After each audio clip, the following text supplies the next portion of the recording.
Monday ka ekunu me n'ụbọchị nke taa n'izu ọfụ anụ adị m sure na ọ na-aga ọfụma adị m sure na ọ na-aga otu o kwesịrị adị m sure na ife niile na-aga ka anyị si wee plan ya na-asị unu daalụ ndeje happy new week o happy Monday happy ụbọchị ọfụ happy ife ọfụ happy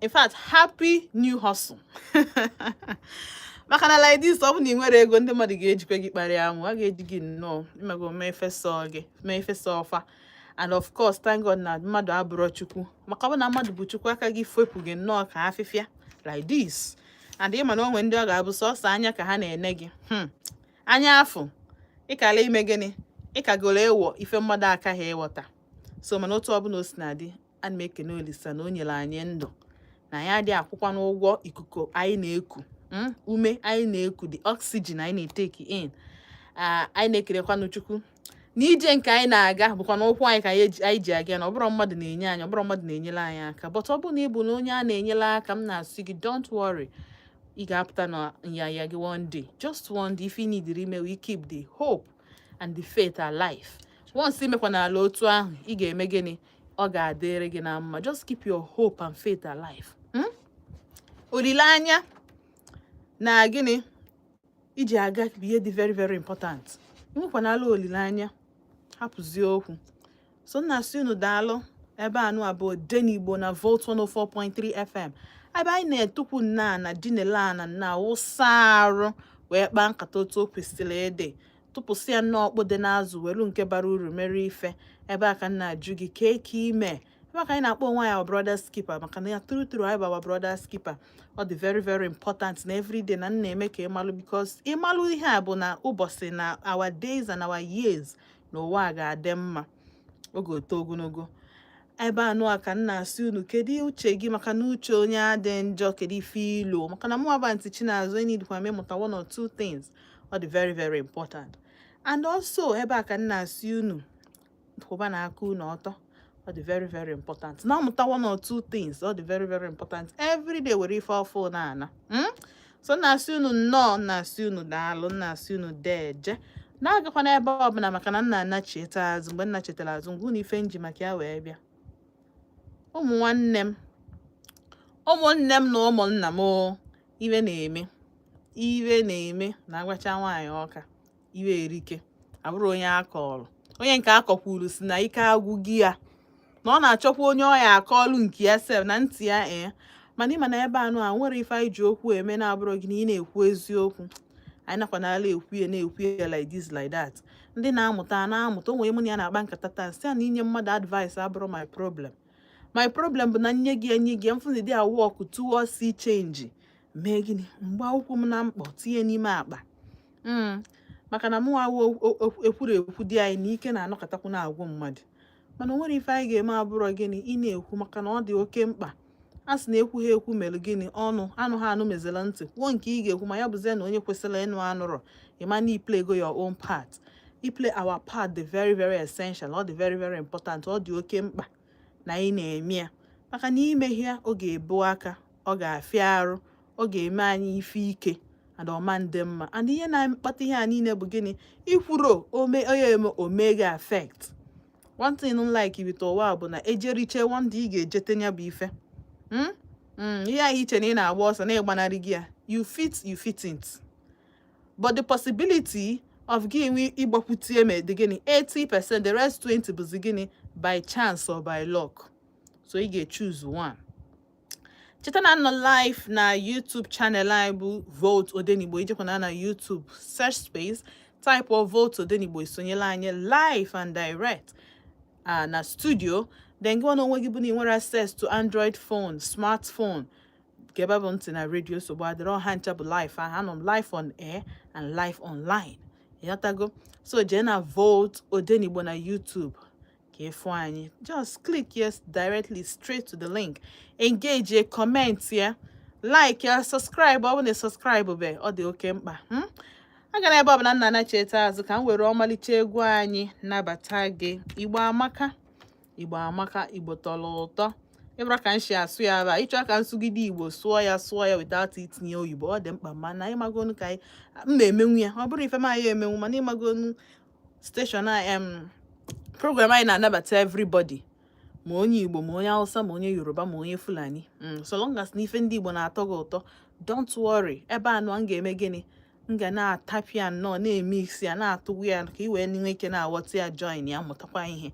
Because the truth bụ na Igbo na-agazi ịmago na-adịzi diversified kịta. Onye ọbụla chọọ ịma ife na-eme side, onye ọbụla chọọ ịnụ asụsụ anyị, onye ọbụla chọọ ịnụ nwaanyị, onye ọbụla chọọ inwe business with onye Igbo. Otu a ka ọ dị. Because na ebe anyị nwere ya. Ọ bụ na hit aka anyị dị ya o, ịghọtago? So aka na ebe ọbụla nna anacheta azụ, ndewo.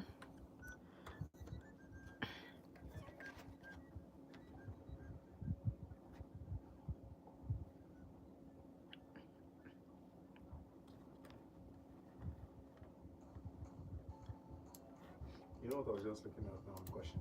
I just did look at your pictures. They smile. You'll be fine. Where are my pictures? On IG. Moreover, please, my battery is down. On IG. Ke? How did you go?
Onye chọọ na ọ ga-akpata ego, ego dị n'ọnụ, ma n'ife melu kpata ego erike. Do you have card on your phone? 30 seconds. Get money, iteze n'ịkpata ego bụ onye chọọ na ego abụrụ m kwa ụmụaka. Ịhụnanya nwere anya, kwesị na ọ gwọrọ ọgwụ ego. February gwọrọ ego, bịa ka m jụọ gị. Obi ma bụ afa nna gị. Ego dị n'ogwu o, agbọbi biko rube ego. Hello, brother. Good afternoon. Ego. Kpata ego. Bịacha. Iche no dizzy brother. I wanna say inene. Atọ ya brother. Okay. Iche no dị ofere. Iche no dizzy nwanne. I want to go amala selibe.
n'aka ka m bụrụ onye ọ dị n'aka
Yes, so anachetego maazụ na Volt 104.3 FM. Ka izutukwa na obere ike, ọ na-adị very very important. Ịmago na alụ anakatakwa ezuo ike, ezutukwa n'ike alụkwa ndụ a na-aga aga otu a ka o kwesịrị ịdị. Anyị ma na anyị na-emove to the permanent site. Ịma na ọ na-aga ọfụma. And ihe kacha atọ ụtọ bụ ị na-alụ na-afụ mkpụrụ ife ị na-alụ. That's it, na-afụ the productivity ị na-put in. They determine the production. Ịghọtago ife ga-apụta, the outcome determine gịnị ife niile otu ndụ ga-esi wee dịrị gị, ma ọ ya dị easy ma ọ ga-afịa arụ, ọ ga-ebe nkenke. Mana ekpere m niile ka ọ beere gị nkenke, ka ihe niile ị na-eme ka aka gị na ka ọ na-aga ọfụma, ka ị na-enwe aka nchawa. Ebe ọ na-ezọwara ọkwụ, ị na-possess the ground here and there. Ọ dị very important. Mana ife a niile abụrụ ekpere sọsọ. O mean na ị ga-etinye gịnị? Ị ga-etinyekwa aka gị, hard work. Kedu ife mere iji eche na hard work bụ ofu, handiwork na handwork bụ ofu? Because our work ka ị ga-put inside. Kedu ife eji arụpụta ife? Ọkwa aka. Itinye uchu, iwere aka gị wee na-arụ ya ihe o wee na-apụta. So na-asị unu nnọọ na mana chetego azụ, and nkịta achọrọ m let the cat out of the bag. Achọrọ m iwepụta ya bụ nwa bụ usu n'ime akpa nya wee bịa, maka na ife na-eme n'ụwa o. Ọkwa ifuru ife ụmụ nwaanyị unu ka njikwa maka ya wee bịa, maka na nke a mee m korokoro n'anya. Nke a bụrụ nke na-akọlụ m akọlụ, afọ m ya wite anya m ịbụa. Amarọ m dialect ndị nso, mana ife mma bụ na afọ m ya wite anya m ịbụa. So ife na-emekwa o, na asịkwa m kwuo. And the funny part is that na iche that na n'ihe ga na-adị mma. Biko brace yourself, because anyị ka fụtakwalụ kịta aka bụkwa gị n'ụtụtụ, anyị emebede eme anyị ka pụtakwalụ gịnị ụtụtụ. So ife shikwere ike kịta. Kedu ife menụ? So wee wuru na nji ịkpa ọmalịcha isi ma. Ịbụla ọmalịcha isi ma. Nke ọmalịcha abụ. Ọ bụ na ị chọrọ ifu dị isi, bịa join ya m na YouTube live. Jebe na Volt Odenigbo na YouTube live. Ha ngosi na isi melu nji efu were anya m wee fu ntị m without mirror. So anyị nọkwa ebe anyị na-akpa nka, anyị na-eme isi o. So ofu nwaanyị wee bịa si na biko na ọ na-achọ ndị nani, na ọ bụ na o nwere onye ma onye nani, ọ bụ na iji onye nani nọmba onye nani, na o need a nani for ụmụ ya. Nwaanyị na-ekekwa m isi wee si oke na nsogbu adịrọ, na ọ bụrụ na ọ chọọ nani, na ọ ga-eme na ọ bụrụ na ọ fụ nani rada, na ọ ga-eme ka ọ malụ. Mana for now na o nwere nani ọma. Nke nwaanyị na-achọ nani wee si ya oke ngwa ya jide nọmba nke so etie ka o mee gịnị ka ọ kpọọ ya. Nsogbu adịrọ. Anyị na-agakwa n'iru o mee dị 1 hour. Nwaanyị duru ụmụaka 3 wee bịa sị na ọ chọrọ ịsa isi. Onye nke na-emenụ m isi bụ onye attend to ha, si ya na o nwere efe ya jee ka na-ebịa saa ya isi. Tọkwa anyị atọ saa o. Atọcha isi, sachasịa isi. Nwaanyị wee si oke biko na ka o jegote ihe n'ime afịa, na ọ na-apụta ka ọ kpọrọ ụmụaka. Asịkwa ya o na nsogbu adịrọ. Brethren, ụmụnne m na ụmụnna m,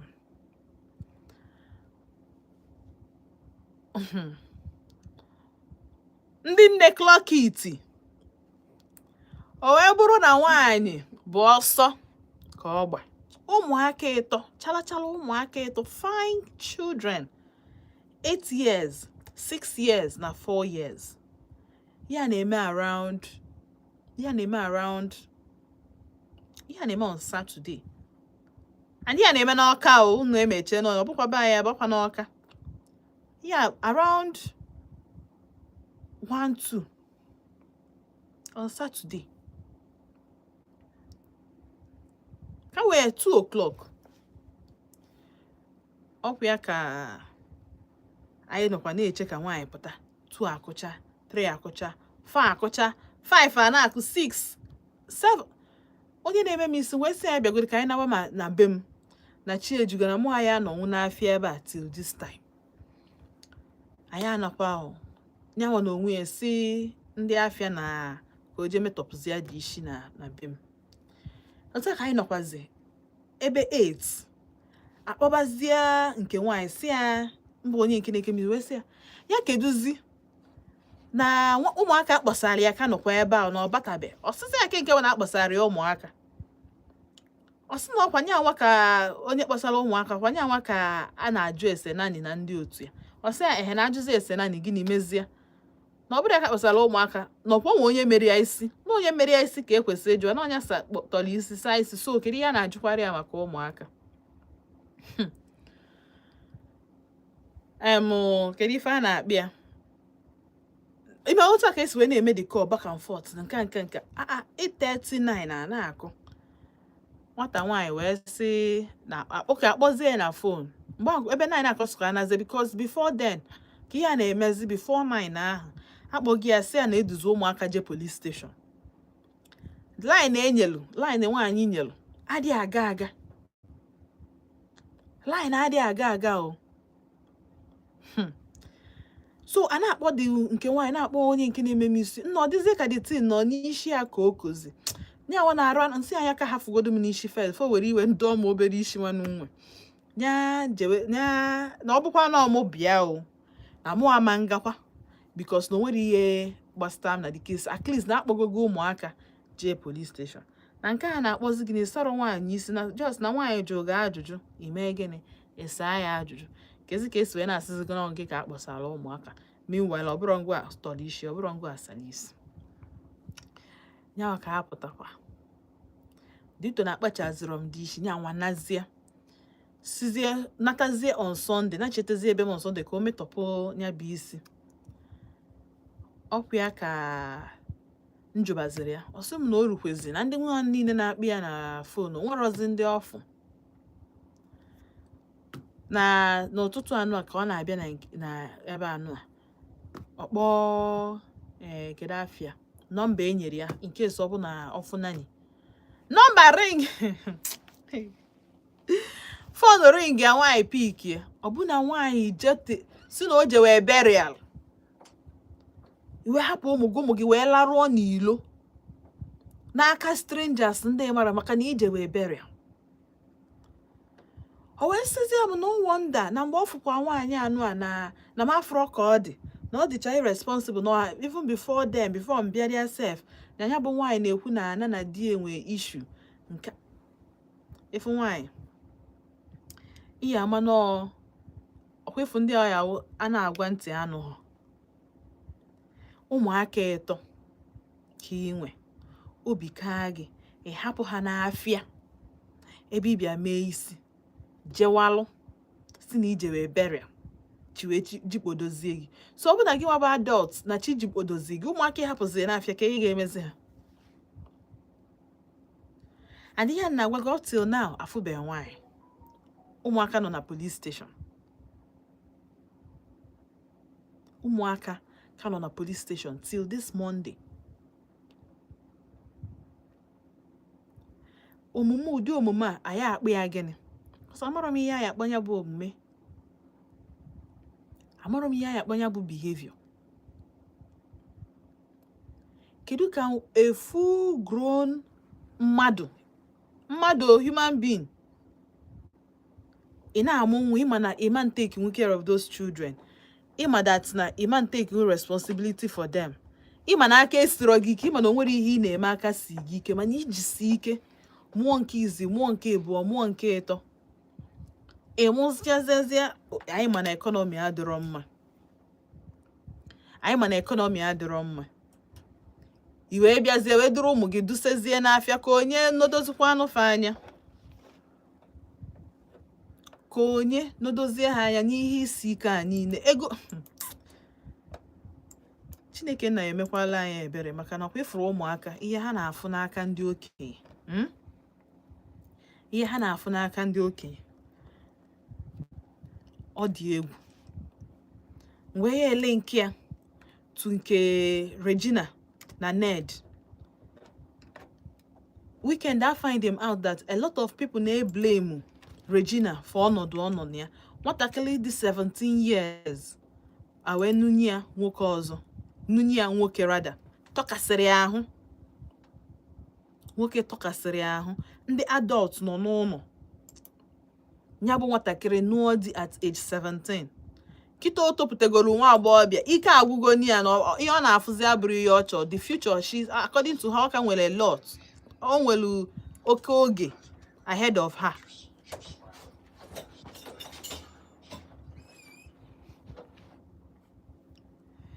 So ka iwe na-afụ ndị okenye ọkwa ha nwa ka anyị na-ayazi ihe a na-asị na okenye anaghị anọ n'ụlọ ewu amụọ n'ọgbụlị. Ha na-anọzikwa, ha na-anọzi nnọọ, ya bụ ewu a na-amụ n'ọgbụlị.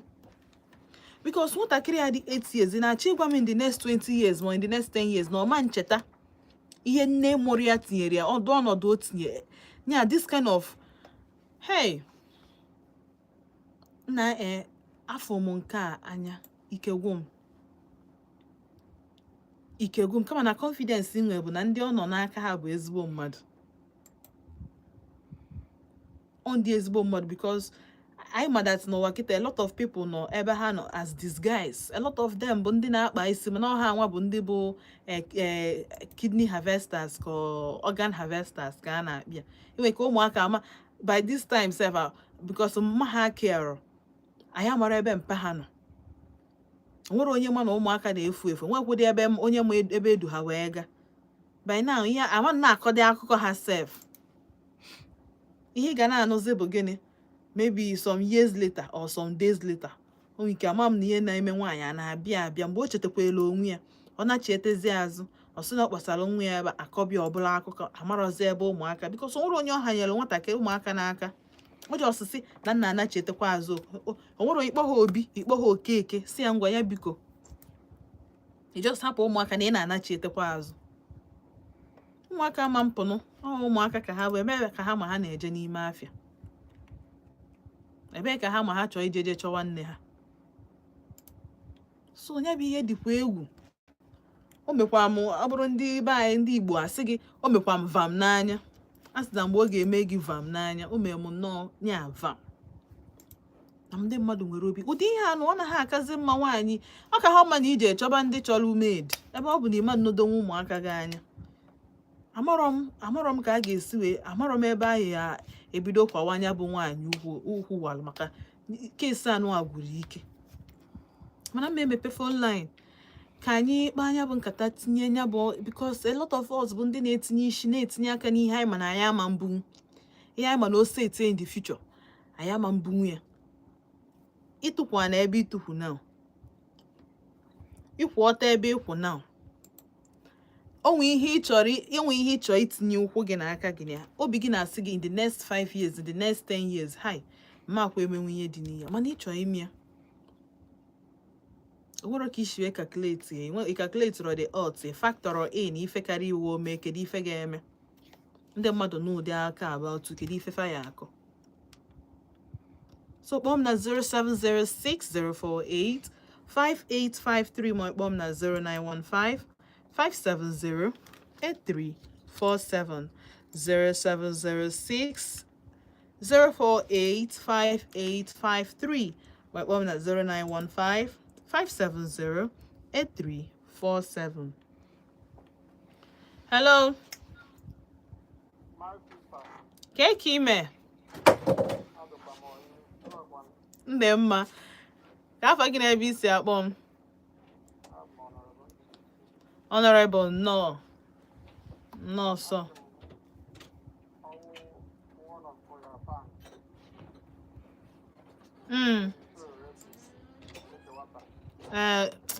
Amen. I have to be up. I know be what be anything no.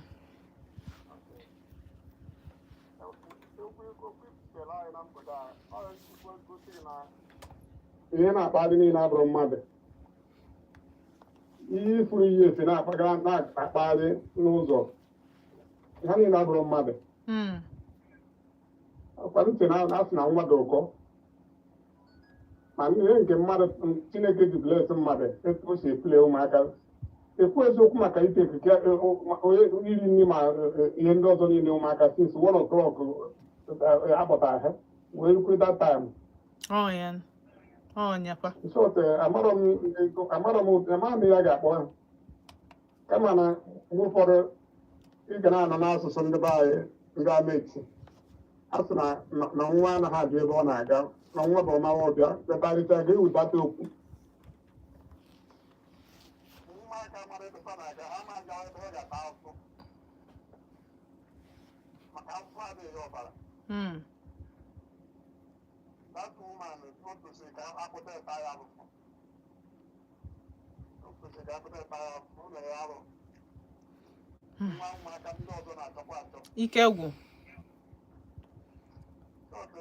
amara m ihe m ga-ekwu nke ọzọ azụ m abụsleted na ọ bụrụ na-asụ Igbo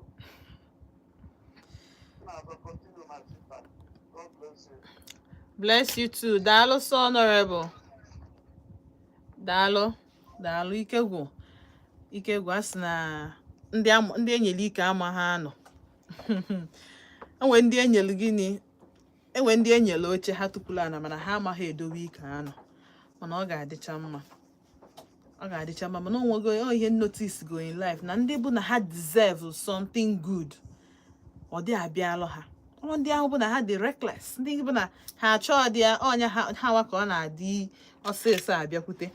Hello. Ka ime? Nnọọ Joseph, nnọọ.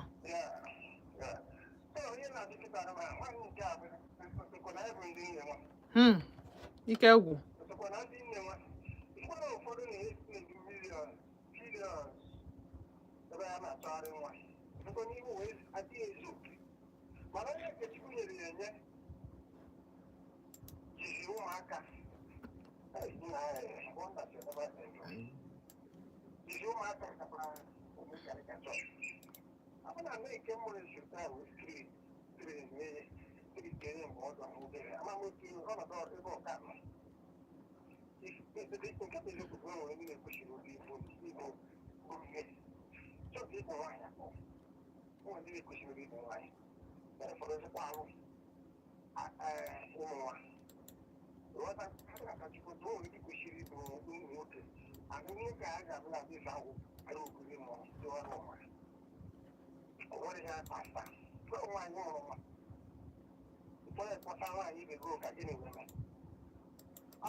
Daalụ so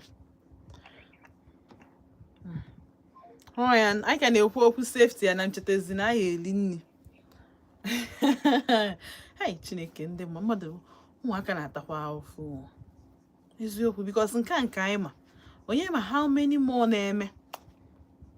Ụmụ ụfọdụ bụ na ụmụaka a na-etinye ha na hard level mana adị enye ha nni ha na-eri adịrọ equal to the kind of hard work, the kind of ume ha na-etinye n'ọrụ ha na-arụ ọrụ ndị okenye. Hello. Good evening. Ka ime? Anyị na-emekwa, anyị kene Chukwu nnọọ. Nnenna. From Agbani Road, nnọọ.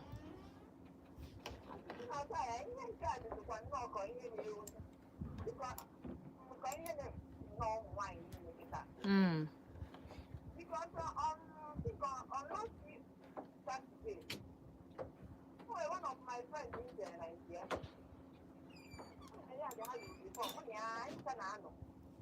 So what the one I'm not here. Now, this is how on the woman have an apple walk and apple here.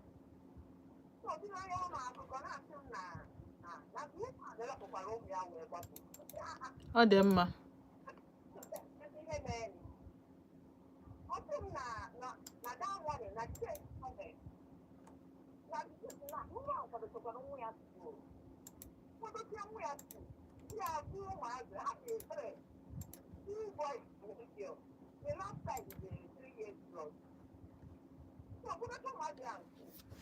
Okay, I don't have school. The husband who go back to that.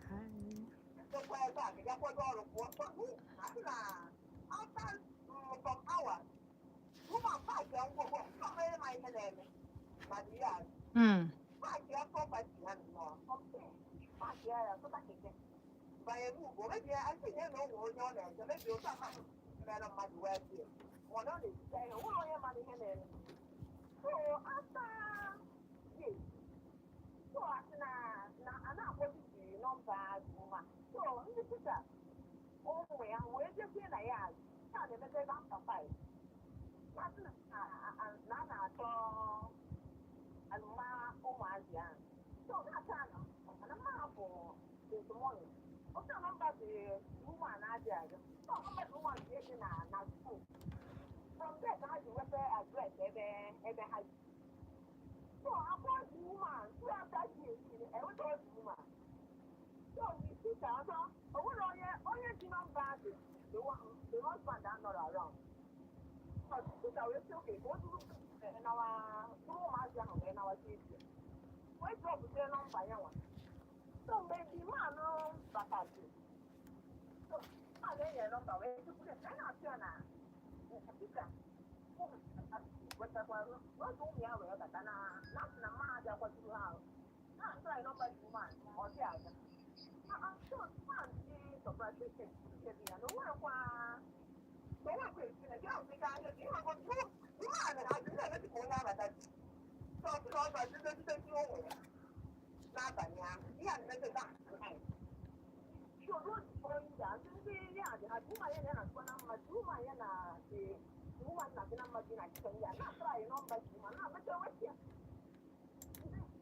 so we na tia boya aba nwe we na tia ke ti hapuru mu penye lele o tia mba o tia na tawe ti ko ma ta no da ma te ti so ma na to no ti na no ma ere na to ti ma za ni ta ku tia just like that yeah but so o tia ta I always some na mo I mean what I was thinking that I'm going to wine. Oh, you know, I see. If that's not, you go tired, you don't marry. I'm saying, oh, you might out of now, you know, to do the issue. What is your matter? 10 years. Oh, that's never that you go tired. You know, you get I don't need to roll my car all night. You have to see your children, not that your son. Don't go to nothing to do. But you know, when you're going to be free, you want to have your next one. Because you know where they have to matter. Who can have it as more happy? I can give you a little. Because someone that's not on you trying to get home and saying, I hate it. Who matters? About aka na-akọ ka ya na-akọzi.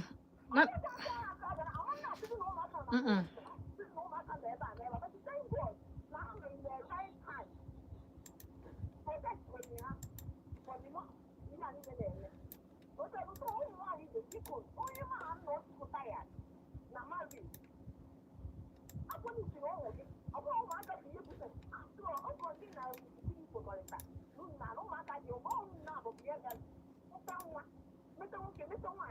So o ni go tired. E ma go si we. O ko to ma. Ti ka ke we na wo ni ya ma ha na. No wo ni ya ma le no. Ti so ni ha to ma ka o. Ti ka ga ma ha no kwa no. The thing go to waste down or what. You know, we can not go with you, my dear.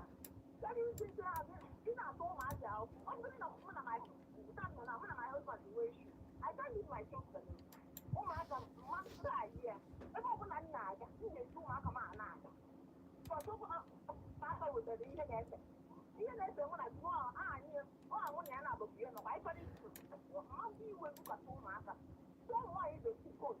Oh my God, right? We did not say. I don't know, you're so long. Oh, man, oh, my son, my 4 years. Oh, dear, I'm you're so long. I know I'm going to do what I have to be. I'm a father. Yes, I'm going to do millions before. These are now giving you now one. I'm down out there, no matter who. You're not dying to pay you to take again. When egwuli egwu.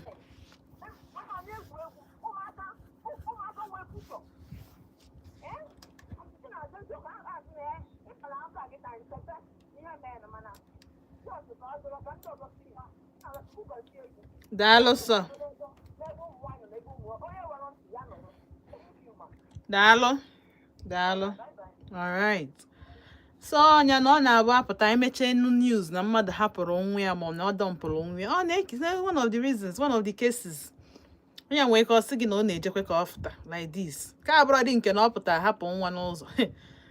Nwaanyị ya sị na ụmụaka ka o ichefuru ụmụ ịtọ. Ekenekwa m gị. Hello. Mgbede ọma ka eke ime. Nnọọ, Sonny, nnọọ.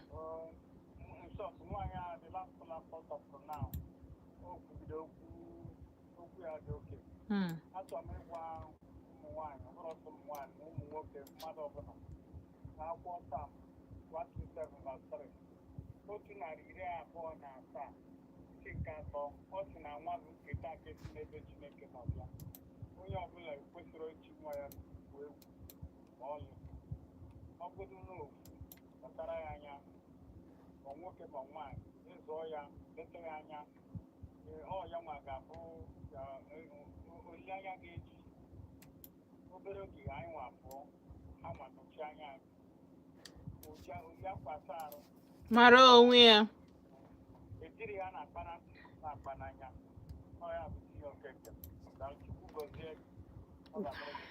Amen. Ọ ga-adịkwulu gị na mma. Daalụ sọ. Daalụ. Ndị amarọ ihe bụ nwa ji nke enye ha akparị amụ. I'm sorry, but Unweki disappointed in me, but somehow ekene m Chukwu n'ụdị ya mere because Chineke nna nye ụmụaka ahụ brain ha tonite. Any other love mma ha na-egosi ha mgbe ha tonitego jide ego ha ga-ama na ọ fake. Yes, someone ya they believe from na mmadụ ga-adịkata njọ ị bịa repent at the last minute mgbe ma na ị ga-benefit from the person. Otu anọ na ejiro m ego ị na-antisi m na-agbasa m wicked ịmago it mean to me it dịrọ nice then tomorrow Chineke na nye m aka nchawa. The next thing m afụzi u message bịazie sị m hey kekwan achọrọ m iji ohere a wee sị gị sorry ewe n'iwe ama m na I have not been a good friend, I have not been a good mother, I have not been a good sister or a good brother. Biko gbaghalụ m Chineke nna m nọ n'eluigwe mana ama m na because of my new height, the new place nọ na ya, the new level nọ na ya ma iji asị m biko. I ma na ọ bụ na kedu ihe ma ijiri asị m biko ahụ before wee jide something. Oh, fake. It is fake or they are real. And those kind of people, you should watch them. You can say watch ha maka na ha nwa ka ọ ga-abụ o say tie like this gịnị eme ha fo ohere ha ga-eji wee meminagi the second time. Ọ ya ka o ji awụ nakata nsị ndị mmadụ na-asị sorry ị na-asị sorry to what end? N'ime mmezie echi ka ọ nọ ka ị bịa metọfu nke imefọrọ emefọ. So ụmụaka akịta anụ at this point ha need their mom, their father, the family, the love, the togetherness ka bịa dump ọfa. Then tomorrow ụmụaka abụrụzie mmadụ. Ị bịa chetala ha na ebu nne ha na eme ọ na-ebu nna ha. Hey, oh, ụmụ ihe dị m n'obi achọghị m ikwu ka m just ka m dajụọ. Hello. Hello, good evening. Good evening. Ka ime? Last Friday, in respect of water. Okay. Yes, in Sunrise Estate, Nabo, mainland. Okay, Sunrise in Emene, yes. Yes. Phone na then allow speaker. Chere, obviously say phone na then allow speaker. Okay, I'm not coming in. Or then allow speaker. Yes, I do allow speaker. Because we pay an allow speaker na no, and don't need disturb them. All right, in my man send the number to this line. Okay, to this particular line. Yes, send it as a text message. Right. Okay. Thank you. Oh, Dalo. All right. Dalo. All right. Okay, so a good heads up. At least. Hello. Ke ime? Adimoye ka afa gị na ebe isi akpọ m. Maazị onye? Maazị Ejiofọ ugwu anyị nnọọ. Nnọọ Maazị Ejiofọ. Nnọọ. Ọrụ dịkwa mma, we thank God.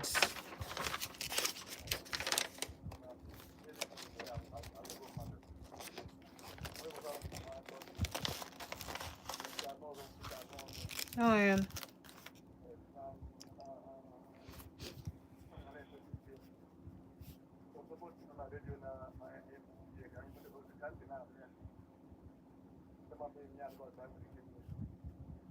People are very, very wicked these days.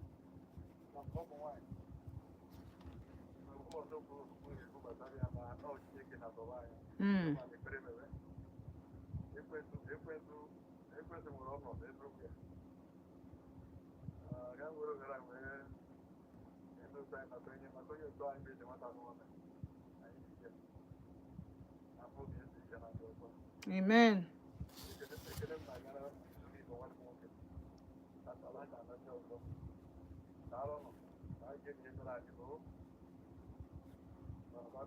Dalo so.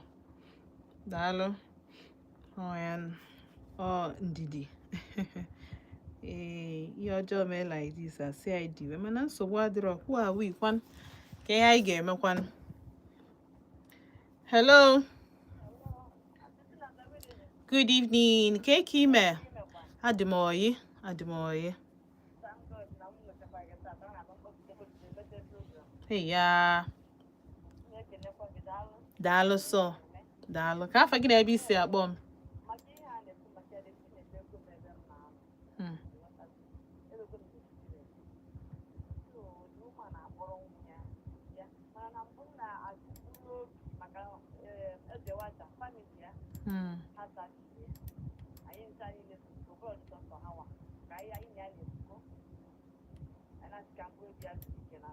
Amen.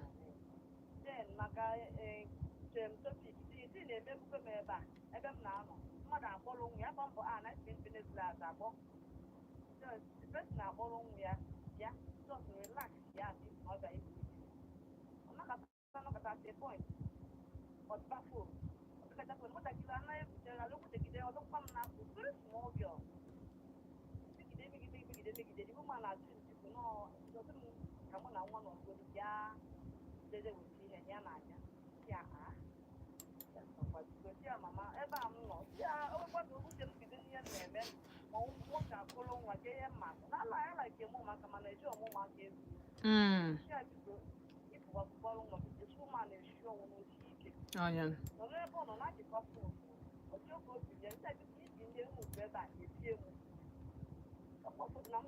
serious na mayor yaga odola ka bodo to oba uche no na uche church na tu ajo mtapa na ko na wala wa miya na ma wa put it through man because na ma of other people they knew that before so na uwo na so man even e uche mpo na ndị na-acha achọ na chukwu adị ya hazine eziokwu eziokwu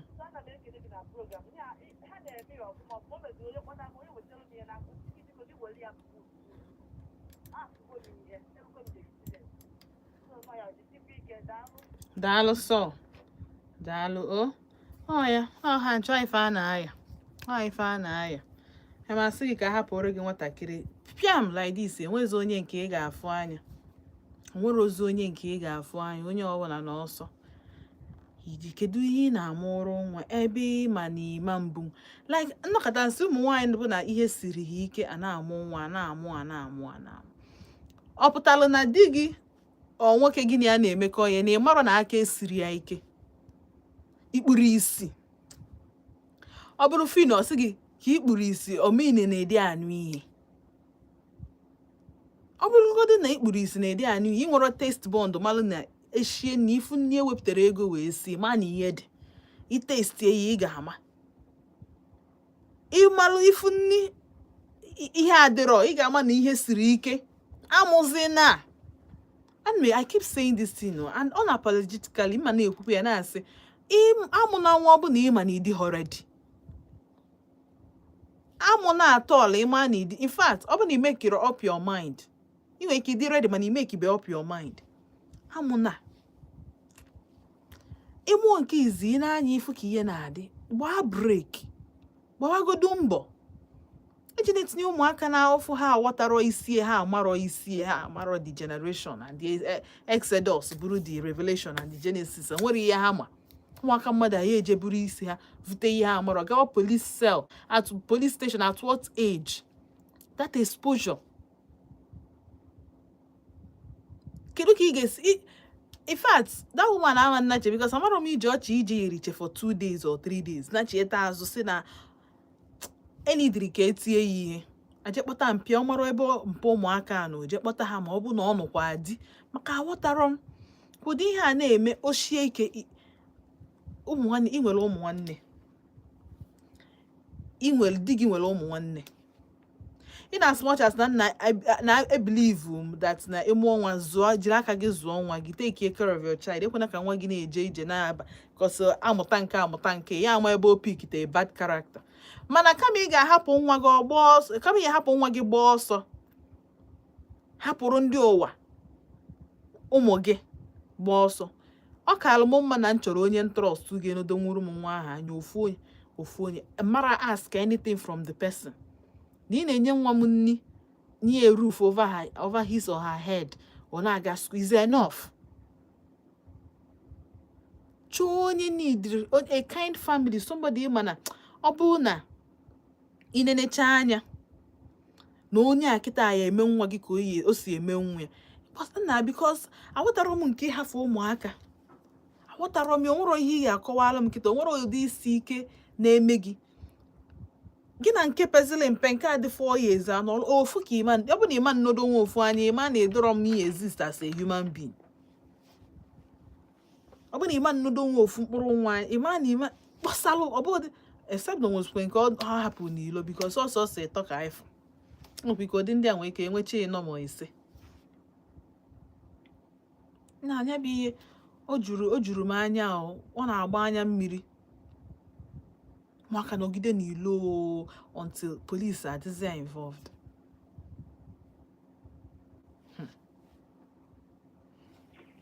Hello?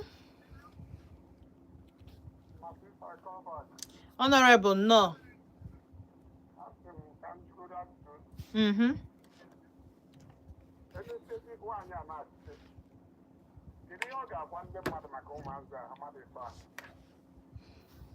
Oh yeah, na mom. Oh yeah, chọba na asị ọ ya asị because amanụ m.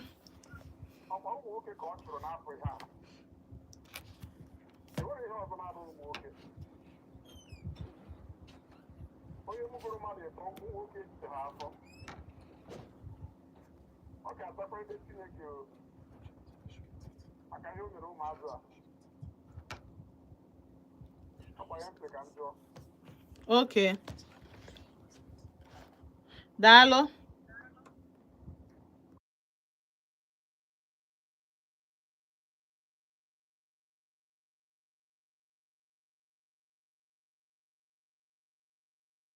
Sana Chetagamazu, yes, when we're very caught in transmission, but just bomb na 0706048583.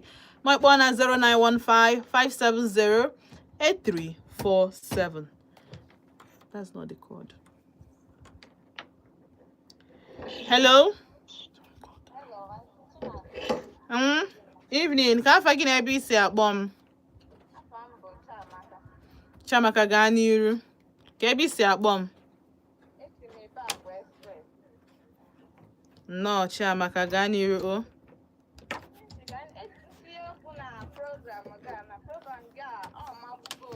Daalụ. You're going.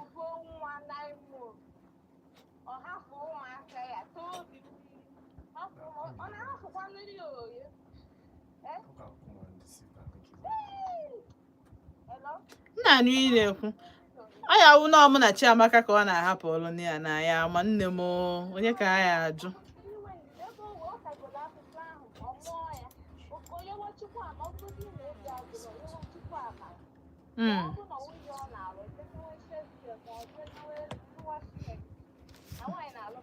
Ma nwaanyị na-alụkwa nna-afụ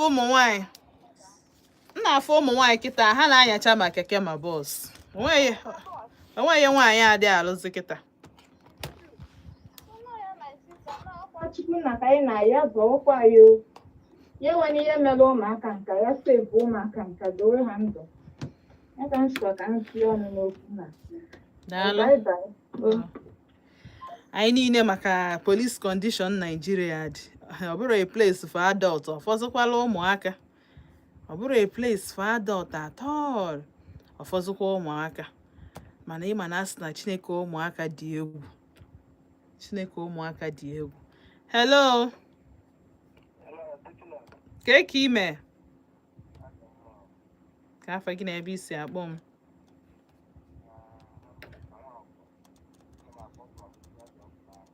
Mr. Nwafọ from Ugwu Ajị. Nnọọ. Oh.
Nsogbu adịrọ.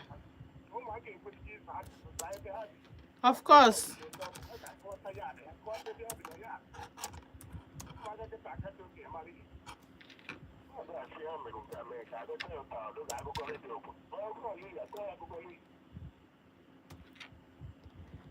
All right, Dalo. Of course, ihe mere ejikọcha nye that details bụ na police take go up the case. So onwezi anything. Eyọta, ụmụaka kwesịrị at least, ụmụaka onye dị 7 years ka ihe na onye dị 8 years. Mana ihe na-ekwu ihe njimaka ya wee bịa bụ omume parents na-eme. Police take go the case. Eyọtago. By now, at least trace how the woman ekwesịghị trace ebe nwaanyị bi. Ọ bụrụ na trace her di ya ekwesịghị trace ebe nwaanyị bi. Ọ ya bụ another thing. ụmụaka ya ekwugo ebe ha bi, weda nọ na Anambra, weda nọ na Enugu, weda na Ebonyi ka ha si wee gbagote. Gịnị mee? At the end of the day, ha dị safe. Normally ọ bụ na onye ụmụaka mma ha na-enye phone number, buru phone number m n'isi, ma mpa ha na-enye buru phone number n'isi in case anyị eme gịnị, anyị emego call now. Mana ihe nji ebute bụ ụmụ nwaanyị bụ na ụma na-edi ha ready, nwoke ma na ọ dị ha ready. Ịchọ family mana ị chọghị take care of family. Ịchọ nwaanyị, ihe dị na nwaanyị na-adị gị mma, mana imezi ihe dị n'isi nwaanyị, ihe pụtazie na ịma mmenwu ya. Take care of, because normally nwoke isi gbakọrọ ọnụ kwesịrị ịma na nwaanyị a na isi adịrị ya ma ekwesịrị m ịhapụ ụmụ m with the woman. Ọ bụ na nwaanyị a nụrụ di otu esi anụ di, ka e wegodi na ọ nụrụ di, onye ọbụla na ya mekọrọ ihe kwesịrị ịma na onye a kịta brain ya akpakọghị ọnụ mara arapụ nwa ya with. So nwoke nwekwa part to play. Nwoke nwere part to play. Nwaanyị nwere part to play. In this scenario now, ụmụaka nwekwa their own part to play, because ha ga-ekwu okwu, ha ga-ekwu ihe dị n'ihe ha mee, ihe meefa, ha ga-enyenwu nọmba, ha ga-ekwesị ịma address. At least ha kwesịrị narrow down, okay, na village ebe anyị si. Mana ihe njimaka ya wee bịa, before it gets to this point, anyị achọrọ ka o ruo na the point ebe mmadụ ga na-ahapụ ụmụ ya na ị na-agba ọsọ responsibility. Ọkwa nwere onye nke kpọrọ nkịta sị na nwaanyị chọrọ imegide nwoke. O nwere ike ọ bụ na this lady chọrọ imegide the man na ya na-emekọ ihe mpa ụmụaka. So anyị ga-adị careful. A lot of things na-emezi n'ụwa kịta. Enwere ike ọ bụ na nke nwaanyị nwere family ọzọ sef, nwere ebe ọ nụrụ di ọzọ, because ụdị onye a adịna surprise na o nwere ike onwe another children from another man elsewhere. So ihe njimaka ya na-ekwu ya bụ ka ọ hapụ gị nwa na-ege m ntị, ka ọ hapụ iru to this extent. O nwere ihe dị good, o nwere ezigbo ihe dị na ịmụchalụ nwa, hapụ nwa gị because na gịnị mee na ị na-agba ọsọ responsibility. Kụsalụ ndị ụwa nwa gị, ụmụ gị ịgbala ọsọ, ị chọọ ịta mmadụ afụ, o nwero nke dị mma, because at the end of the day ụmụaka a na-ata afụ, ọ dịrọ mma. Ụmụaka a na-ata afụfụ, ya bụ the thing. Anyị ga-aga obere musical break na cheta azụ ka m bidokwa ebe nkwụsị. Cheta na afa m bụ Aunty Chinazụ, ị nọ na Volt 104.3 FM. Ebe a ebe anyị na-akpa nkata ka ụmụ nwanne anyị ji asụsụ anyị adaiset okwu, ka o nwee ike baa uru, ka o nwee ike nwele anyị isi, ka anyị nwee ike na-aghọta one or two things. Ebe a ka m na-asị na anyị bụkwa na our brother skipper. And ife nla ekele ndị a mee bụ na farala ha hapụ ha ụmụaka. Onye kwụ dịka obi ya ekwe. Like I said, ọ bụrụ ndị na-eme even organ harvesters ga-akpọ ụmụaka jee welu n'ofa mee ihe sọ ha. Mana ka anyị na-achakwa arụ, ndị nọkwa na-eme gịnị, na-echekwa ka nne ụmụaka apụta, mana ha ọ pụtara emebezie call. Anọ m live na YouTube. Enwe m Nnamani Onyekachukwu, nne daalụ sọ Onyeka, Demanista, hi, kedu ka ime? Onye jekwe Cecilia, hello Aunty Chinazụ, good evening, mgbede ọma. Cecilia, mgbede ọma. Na-asị unu daalụ. Agakwana ebe ọbụla maka na nna anacheta azụ. Afọ mba Aunty Chinazụ, ị nọ na Volt 104.3 FM.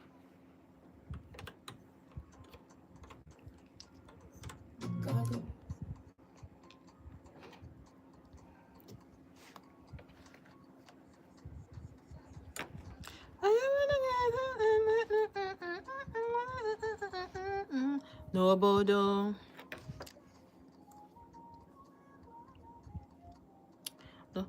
a na-ekwu a na-eme eme, n'obodo ndị egwu nara ekene. A na-ekwu a na-eme eme, n'obodo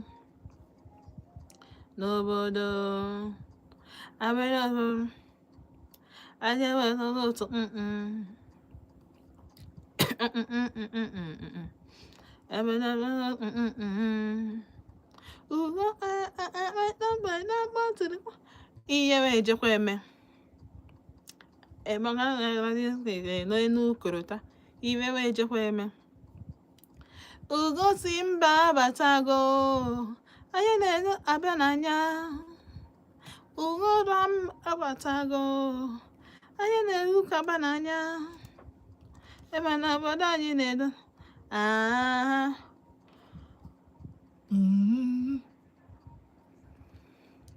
Larry gada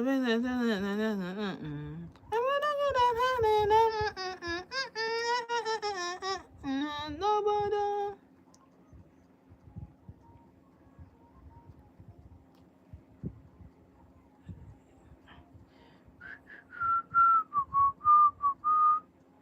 A na-ekwuwa na-eme eme n'obodo.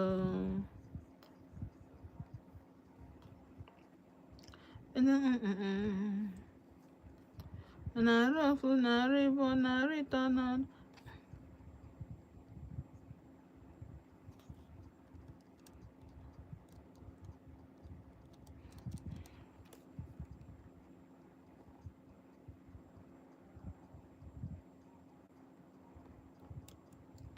onye na-ebu naba n'anya. Arụ ka akwa abatago. They don't they look kaba n'anya. Anya nwere obodo anyị na-edo. Wa wa wa. Wa wa wa.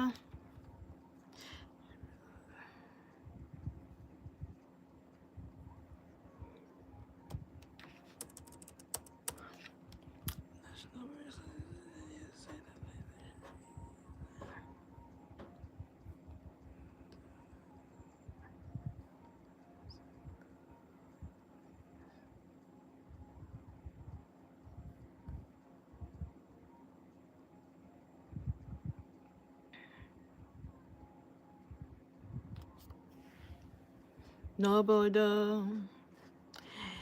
Hey, Ezinne Onya 3. Ezinne Onya Dalo. Dalo so. Nice seeing you again. Oh, nice seeing you too. N'obodo ndị na-rekene n'obodo. Na-rekene.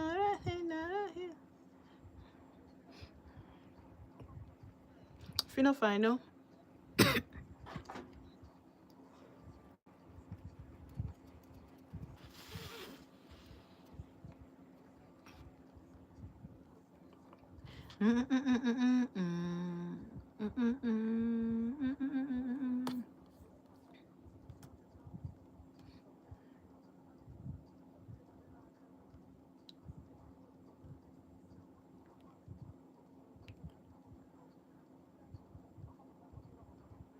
Hey, I can only judge you over because on the other day to be me, and again to be me.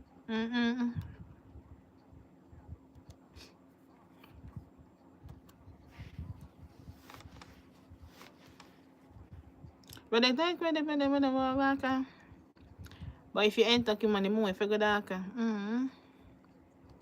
Oh na na, oh na na.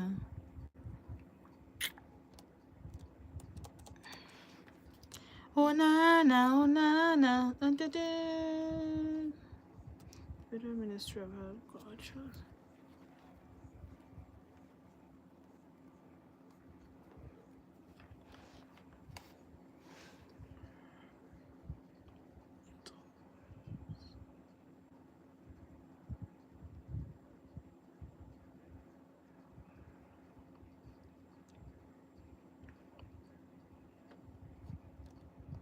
When anybody maga,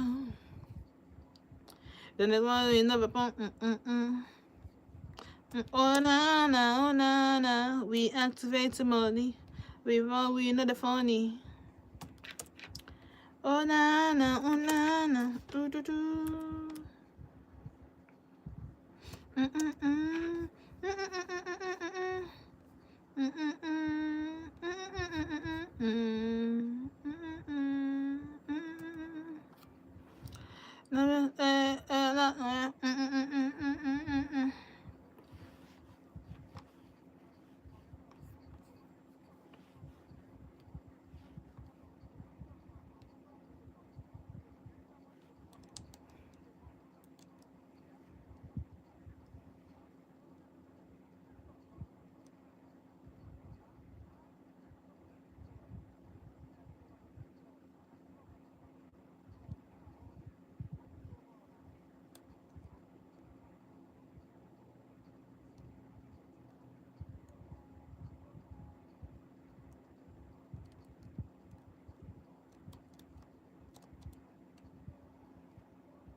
Baby, I confirm, baby, I confirm. Every don't tell you, say, this is what you get. When you fall in love with one you be say. Baby, I confirm, baby, I confirm. Every don't tell, this is what you get. When you fall in love with one you be say. To her, oh, go. Hey. They tire. Baby girl, you too. Akpọrọ m lawazie. Amazikwa m ife na-eme. Baby girl, you too sabi o. Baby, I confirm, baby, I confirm. This is what you get when you fall in love with one you be say. Baby, I confirm, baby, I confirm. This is what you get. There's no turning back. There's no.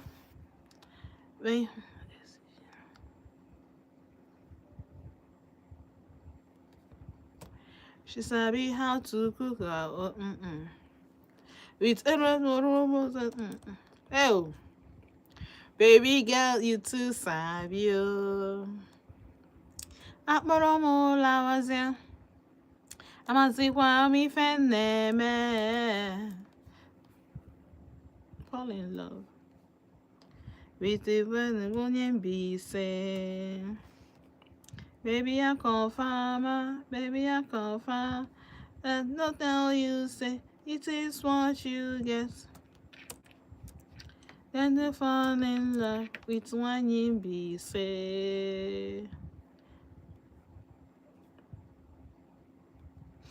And no tell you say this is what you get when you fall in love with one you be say. Why did you call? Why did you know? Why did you Why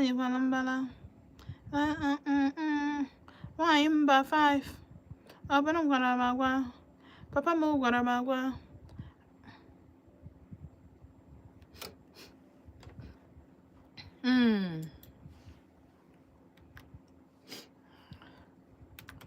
Baby, I call farmer. This is what you get when you're falling back. When you fall in love with one you be say. It's not call farmer.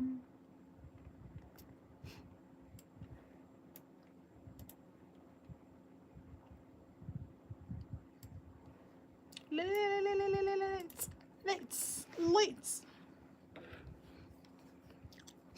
Oh my God.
Straight my feet lined up.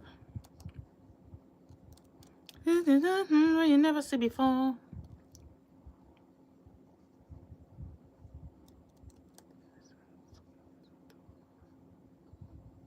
It's not a father, oh baby. Abacha gwara agwọ ya na ụgba. Ihe dị mma ya ribe m ego nụ. Egwu dị mma ya ribe m isi. Nobi. Ife onye ruru oge bụ akpịrị. Ife onye ruru oge bụ akpịrị nụ. She said she wanna follow me around parade. She said she wanna follow other women. She said she wanna this. She said she wanna this. Tingali all the time.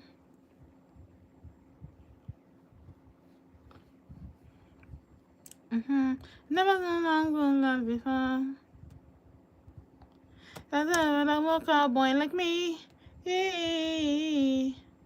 Aburo believe. Esim na window pa this girl. Nwa ba jibo. Yere pepe mini scam. Around some. Naga bother this girl. Anything with. Wish me well. She be feeling you. Hey, I took about my nurse.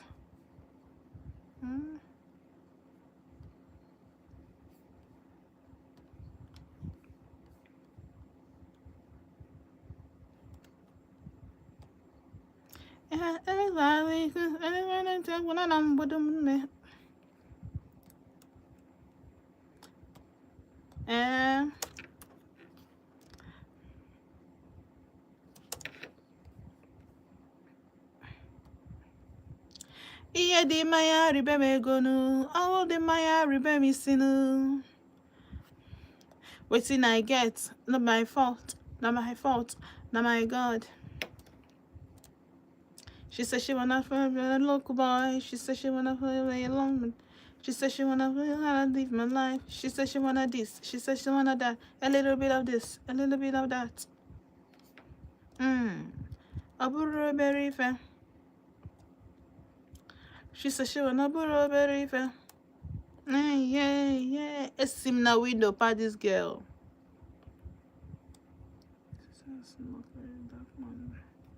Wish me well.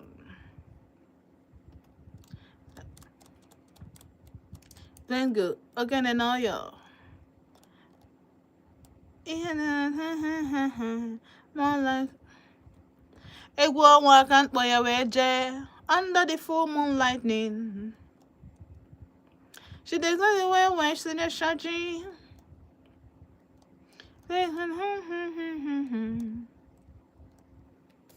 A goody Maya baby sin.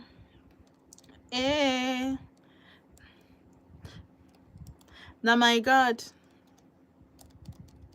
She said she wanna follow me the local boy.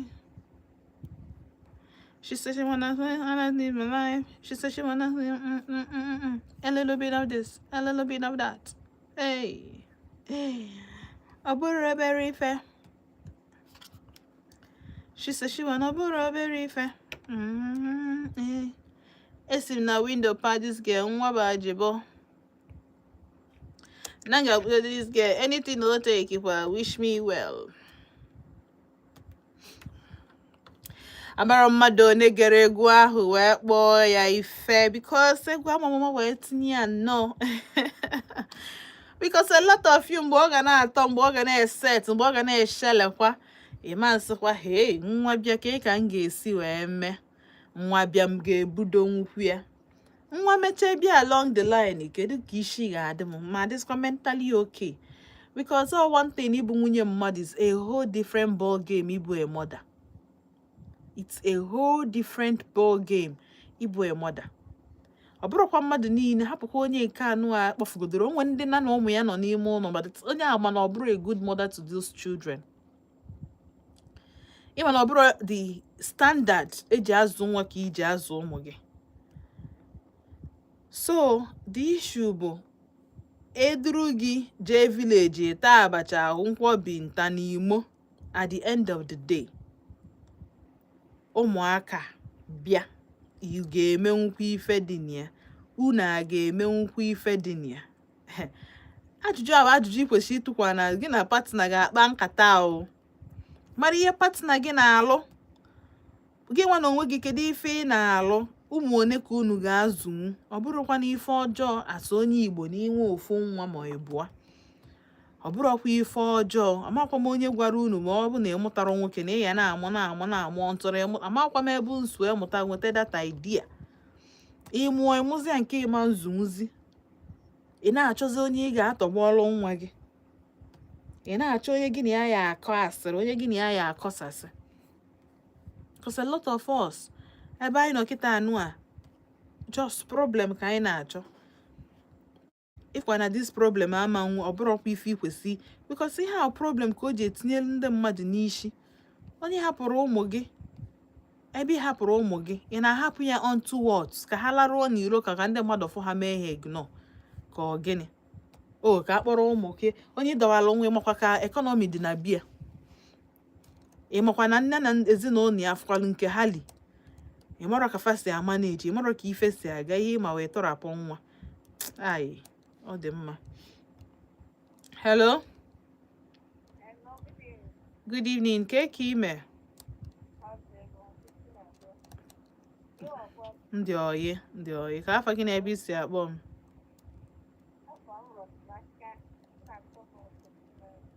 Ọdịnaka from Centenary no o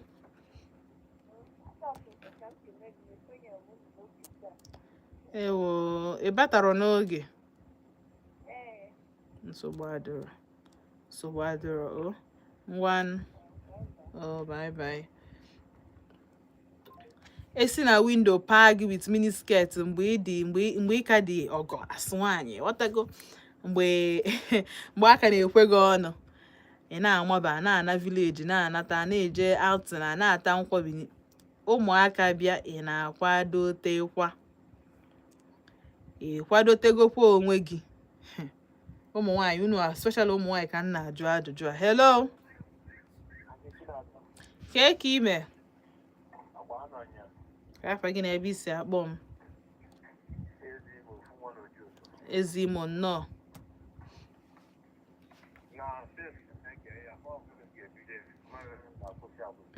ike egwu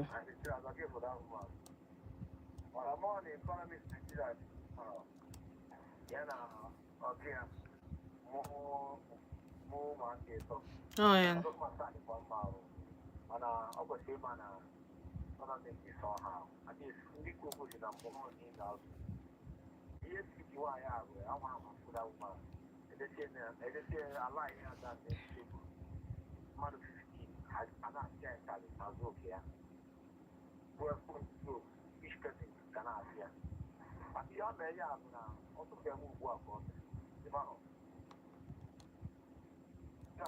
amanụ m na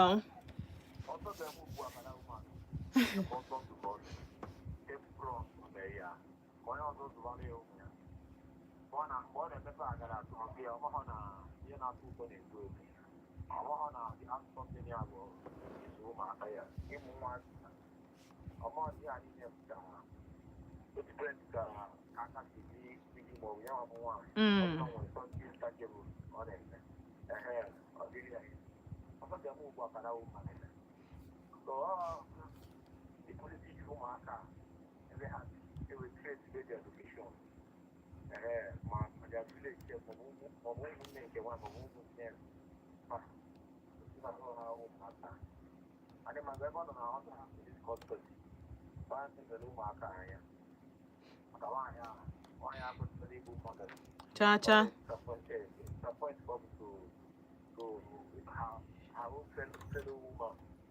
It's a point called no go call and no na-ekele ikwu ibe anyị onye chiri ya zere onye kpọtara akwụkwọ echi daalụ daalụ of course ezinne onyi ya na YouTube sim good evening Auntie Chinazo nice seeing your face nice seeing your hand I forgot my handwriting daalụ so ezinne hello ka ime daalụ aka onye wetalụ nnọọ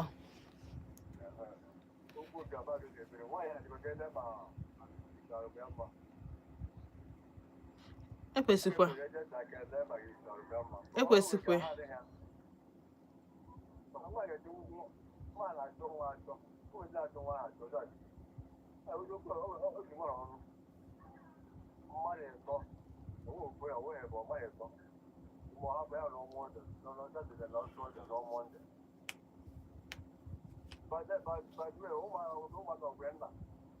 Oh yeah, no, yeah, Marozi. Ha kwesịrị inwe nna ha esi ha n'enu wee da.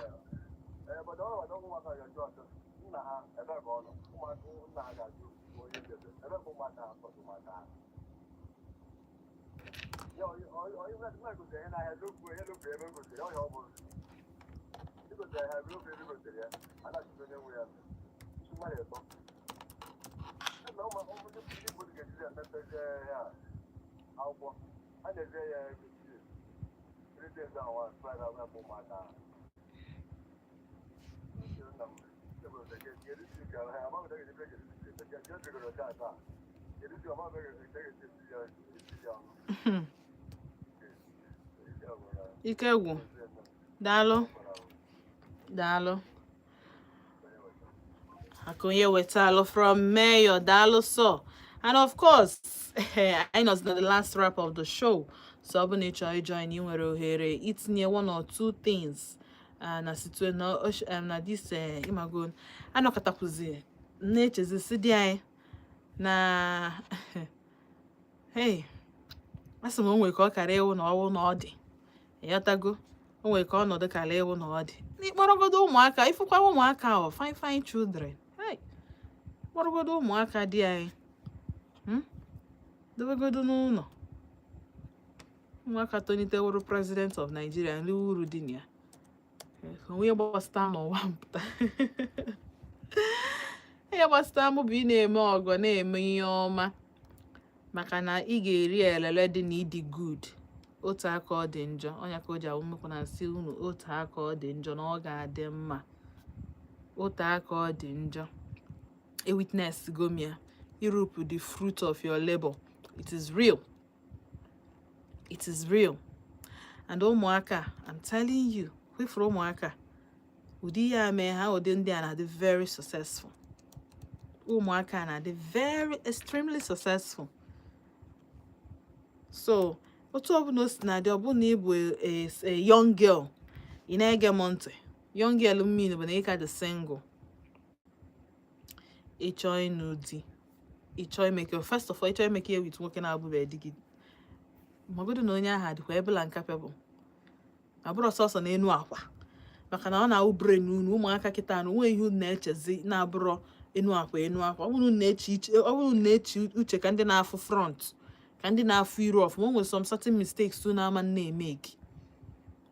A man nọkọta nu a man na-provide bear for you. A man nọkọta like gị na mmadụ na-akpa na phone onye ahụ adịghị take care of you. Onye ahụ provide for you. Onye ahụ isi ya weta ego. Ọ dịka onye a na-asị ya ji ọkụ mmụọ na chieta. Asụrọkwa nge alọvụ na onye ejighị ego ma anụ na onye ji. Mana responsibility belie ya na nkenke. Belie ya na nkenke. Enwe couple mma intentionally ha just ha no onwefa try work on themselves and their empire. Jigodo nwayọ chụtagodo ego before nke nwanyị wee to be made. They were intentional about it. Dị intentional about how to choice ezulite ụmụaka gị. Na-ekwu ya all the time ebe. Ekwefotu intentionally ị na-eteta ụla ịmago that na ọ bụ na ị na-arụ ọrụ oyibo na iwu na ị ya nọ n'ọfịs on or before 8. That's intentionality. Itego alarm. Idigo sure na mmiri adịrị ma na ị ga-etete 1 hour before the time iji eteta. Otu a ka kwesịrị ịdị intentional about ụmụaka. Ịchọ iwebata ha n'ụwa. Plan ya. Kpaa ya akpa n'ime onwe gị. With the onye gị na ya na-emekọ ya. Make sure na onye abụrụ onye na-agbarụ response. Hey, ihe ọjọọ ga-emeche gị n'ụwa bụ asụ anyị wee nụọ nwoke na-agbarụ responsibilities also. Ọ bụrụ onye mma nwọsị ka ọchị anyị na lighter mode. I wee nụọ nwoke na-agbarụ responsibilities also. Hey, afa gị bụ sorry. Afa gị bụ sorry. Ama m otu ọzọ m ga-esi wekwu ya na-abụrụ otu mana afa gị bụ sorry. Not just not the stingy, ọ na-agbarụ responsibilities also. ihe dukwa ahụ na jụọ onwe gị sị gị na imegodo m ụdị mistake ahụ ị ga-ebu asịkwa gị jee mee dị mistake ị kwesịrị ịma onye ka o ji adị mma mfu girls na-test their men mfu men na-test their girls I don't blame them because ihe a na-afụ kịta erike bido na gboo set up mụọ ba ntị Chinazụ na-agwa gị because arụ ga-eme gị as a mother we dump your children arụ ga-eme gị as a mother i wee nyue obi ma ọ bụkwa na ị nwere obi a na-anyị nwaanyị because onye mere ihe adịrọ m sure na o nwere obi i wee nyue obi wee hapụ ụmụ gị arụ mechiche gị ị kwesịrị ịnụ a partner bụ na the kind of passion ị nwe ka onye ahụ nwe for the kids so for you provide for the home for your family for yourself for himself inwe anwa na onye I don't care ndo na-asị ka Chineke na nafụta anyị n'ụdị ụmụ nwoke ahụ gụọ bụ nwoke i wee nụzie nwaanyị bụ na ụdị egeghị ntị o nwere ife ị na-akọ ọ na-anụ mgbe niile she's always right ọ dị asị sorry ọ dị adị responsible for any of her actions afọ gị bụkwa gịnị sorry nkịta anụ ya dị ekwuzi okwu nwaanyị dị domestically inclined ma anything ihe m na-agwa gị kịta bụ ọ na-esi na ọ nara esi na ọkwa ifuru onye adị take responsibilities for her actions onye adị ama her left from her right it's okay afa gị bụ gịnị sorry so anyị ga-akpachala anya anyị ga-adị very very careful amarọ m ebe mpụ ụmụaka anọ amarọ m ihe kpatara nwaanyị ga-eji wee take this kind of decision because ihe o decide ya ọ chọọ dị ike na ebe ọ kpọsara nwa ya na ha erikwa nri onye akpọsara ya n'aka ya abụ onye bụ a good person or somebody ga-edo ụmụ ya jee ebe na-adịrọ mma ụmụ ya anụnwa ga-afụzikwa ha anya ọ kịarọ ọ chọrọ ịma it's alright mana nna achọ ịgwagasị mọda wee bụ na ọ ga-enwe akala obi wee hapụ ụmụ gị ebe na-adịrọ mma nsogbu adị ọkwa ọ ya adịchakwa mma ebe a ka m ga-asị unu ka ọ dị n'echi maka na echi ga-aka gịnị taa mma and ya dị m sure na taa gị ka nyaa mma na ọkwa na-ekpele anyị ka ụbọchị na-aga ka ụbọchị na-agbawanye ka anyị na-witness goodness and mercy of the Lord ka Chineke nna na-emela anyị ebere na-enyekwana anyị ume na-enye anyị ike na-enye anyị na-agwakwana anyị na-akasị anyị obi ama m na ọ dịrị izi mana before emewe ya ọ dị too difficult for you ka hapụ ebe na ngwa ya etinye onwe gị n'ọnọdụ ahịa ịmarọ ịlaikọrọ chema ya echema for yourself and onye gị na ya na-emekọ ihe ọ dị oke mkpa ekwuchakwana m nke m ịchọọ ịnụrụ gịwa na onwe gị bụ na ị nọ na di already ndị village ga na-eme gị di gị mee nke a hafụ nwa gị gbaa ọsọ na-agbakwa ya gbabịa ote ha aka o mechara ote aka ọma mfialụ igote in the next 10 years in the next 15 years ụdị regret in fact ọnwụ ya aka gị mma choosing ịnwụ ya akala gị mma because ma nke ị ga-ama na onwe ihe bụ gịnị posterity mgbe ahụ ị ga-enidi ụmụaka ahụ ịma mfụzi ha ọ bụrụ gịnị irresponsibility ihe ọka ọsọ adịghị hard working awantịlọ maka anaghị anọ ofu ebe ga-emegodu nwaanyị godu sef ọ gbapụ jejede shọkọyọ ide anọ ofu ebe onweghị gbasata gị otu ọbụla o si na adị ya dịkwa is your life I am who I am take me for who I am who are you with that your bad character sha sometimes I may blame ndị na-misbehave ndị na-blame bụ ndị na-entertain the misbehavior ndị bụ na ha mechaa ụdị ndị azụzụche ị ka nabata ha sị ha oke na nsogbu adịrọ mana nsogbu dị echi na ha ya eme nke ka nke ahụ a correct kwana ha rebuke kwana ha o na-akwa ha n'azụ na-asafa isi kuru ha na-eme alụfa nwa na-epe etefa maka na dị adụ ị oke ọtụrụ nke oge eme owe affect ya gị anya asaa gị. Be wise. The wiser than you were yesterday. Or the very important. Afamba ntichi na ebe aka nga asị unu ka ọ dịnụ. Ebe aka nga asị unu ka echi ne bụrụ ụbọchị ọzọ mụ ga-anọ na Volt 104.3 FM. Kịta anụ aka nga asị unu onye mara asụ sụọ n'ikwe, onye amaghị asụ sụọ naanị. Agbacha ọsọ agụọ mile, agbacha egwu ọ na-anụ ka oriri amụ ebune ji ibi ụgwọ. Na asị unu daalụ ndeje ka ọ dị n'echi. Dewo.